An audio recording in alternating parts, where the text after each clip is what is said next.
Are you tired of playing the same format over and over? Maybe you just want to teach someone new how to play the Pokemon TCG, or you just want to play with a younger crowd. Here, I'm going to show you some alternative ways to play the Pokemon TCG. Here on Jank Play TCG, my name is Landon, and here we play Jank.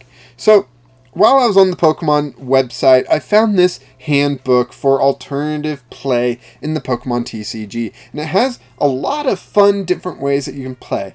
Yesterday's video we went over the beginner formats. Today we're going to go over the intermediate formats. So I gotta scroll all the way down to intermediate formats. Up. There we go. And I'm not gonna lie, some of these actually start introducing rules I almost wish were in the core game, which is pretty funny.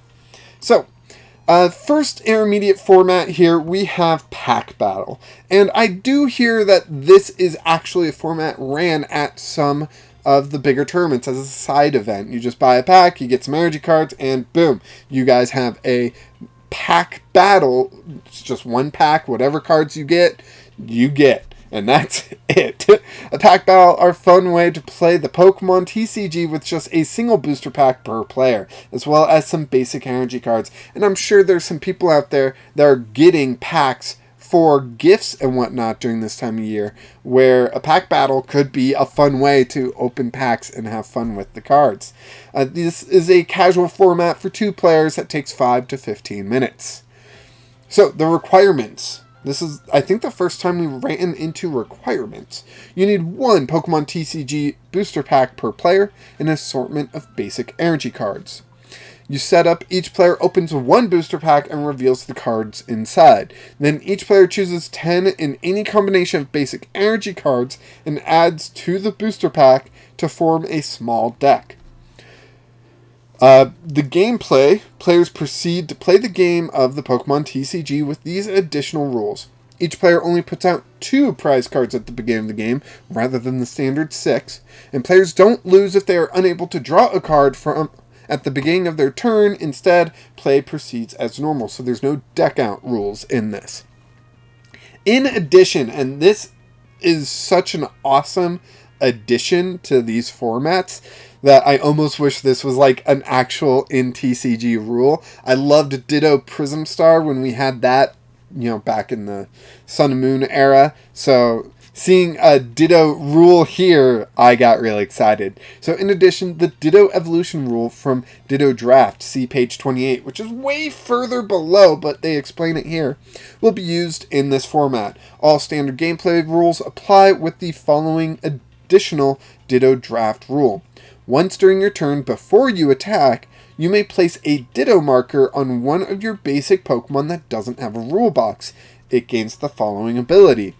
Once during your turn, you may put any Stage 1 or Stage 2 card from your hand onto this Pokemon to evolve it. You can't use this ability during your first turn or the turn this Pokemon was put into play. If you put a Stage 2 card onto this Pokemon, your turn ends. Each Pokemon can use only 1 evolutionary advantage ability per game. So, if you evolve up, you can't then use this ability on the new evolved Pokemon to evolve it up further. You can only use it once per Pokemon and per game, so it lasts throughout the whole game.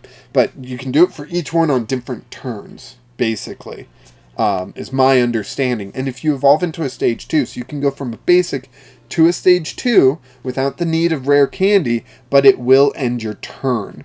So there is some sort of price to pay, but it does kind of let you evolve any Pokemon into any Pokemon, which is really nice because with a booster pack, you are not guaranteed to get evolutionary lines. So this Ditto Draft rule is just really awesome, and part of me wishes it was in the core game, because I think that could add a lot of strategy to a lot of different ways people play. Next up, intermediate, we have Menu of Limitations. Now, this is a more competitive format. 2 players, 30 to 60 minutes, so that can take quite a while.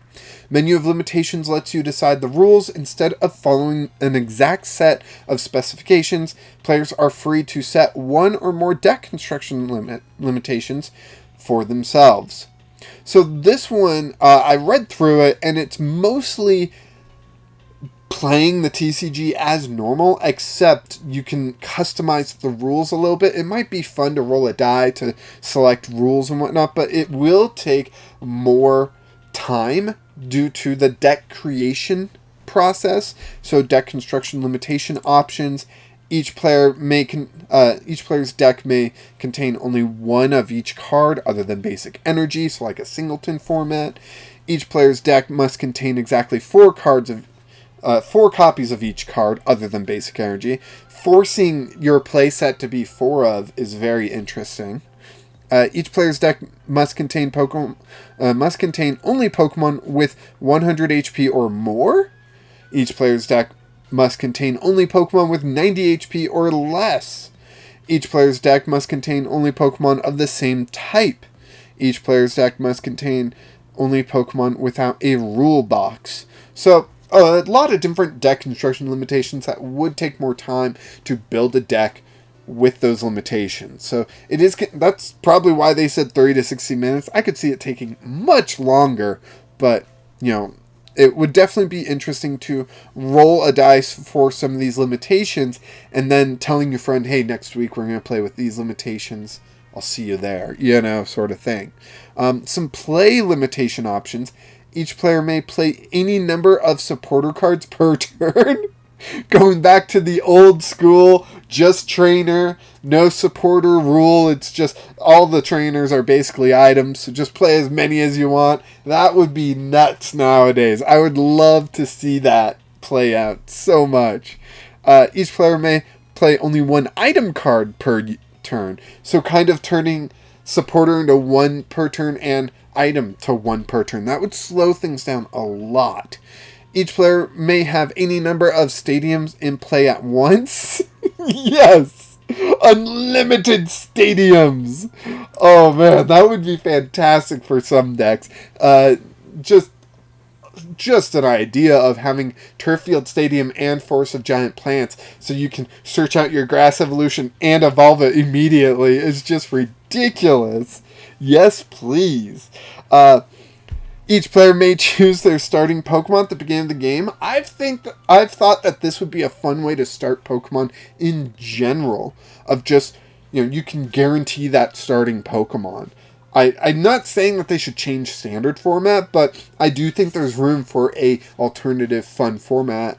That's what this over here. That's what this booklet is. So, yeah, I do think that's a fun way to play, definitely.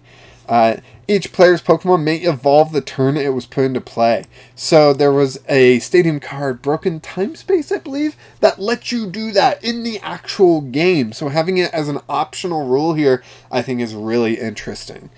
Each player may play any card face down as a rainbow energy. Yes! Oh man, yes! I love that. You could play 0 energy in the deck, and then just any card you can play face down as a rainbow. That would have to be a format all its own, I think. That would be so much fun to play. I can just imagine the craziness you could get involved, because it lets you build out a 60-card deck with no energy, so you don't need any energy search, any acceleration. Just draw, Pokemon search, item search, supporter search, tool search, whatever you need, and then any card, you can just be like, you know what, I don't think this is going to help in this, so rainbow energy. So it can pay for any colored cost. Like, that is fantastic. I absolutely love that idea. Each player plays with their hand prize cards and top of their deck revealed. That is interesting. I love Town Map, so Town Map reveals your prize cards so you can see them. And having that hand knowledge could actually help you teach someone how to play, but at the same time, it could be a real fun back and forth of like, ooh, I see that they have some disruption cards. So do I play this energy that's in my hand, making it vulnerable while it's out on the field? That could be interesting. All right.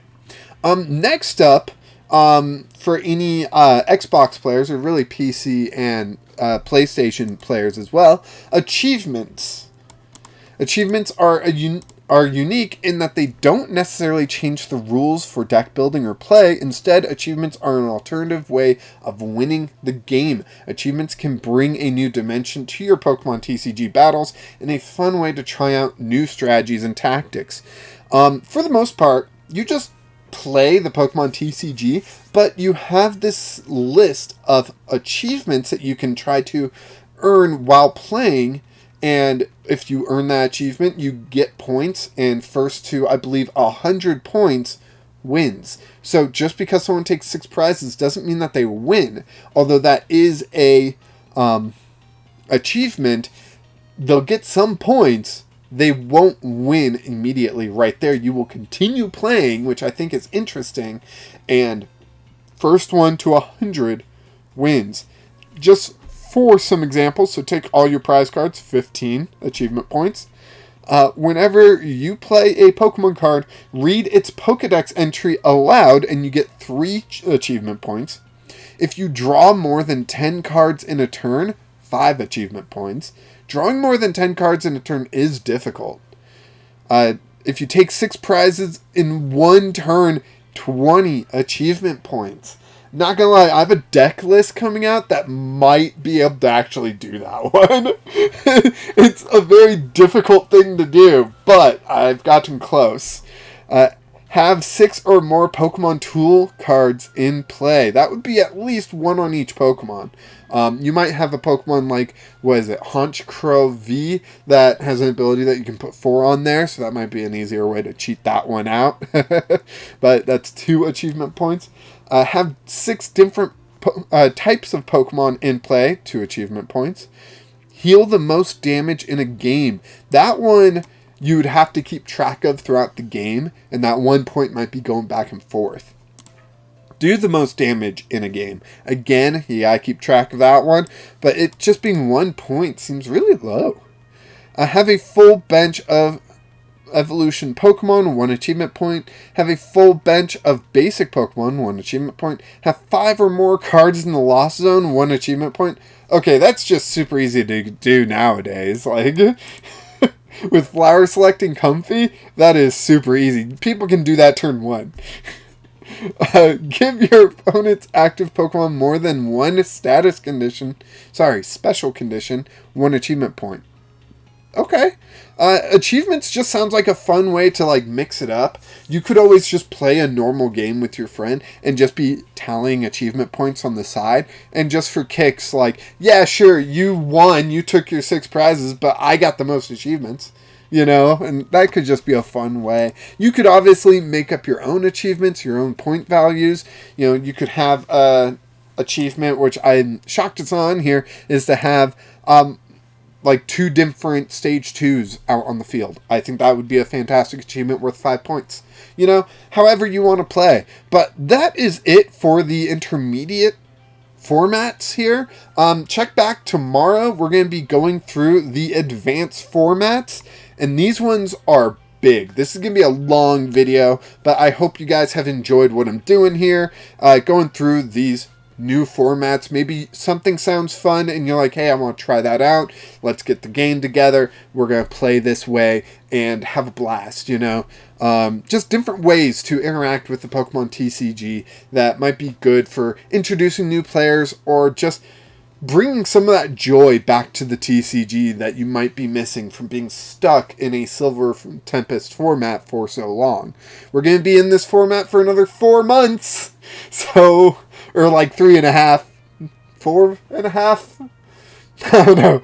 It's going to be a long time. So, we're going to need ways to mix it up. But maybe you just do this over the holidays too. So no matter how you are going to go ahead and play these formats, let me know how it goes and which ones you play, because I would love to hear. Thank you so much for watching. Please subscribe if you like what I'm doing on this channel. It keeps me motivated and excited every time that subscriber count goes up.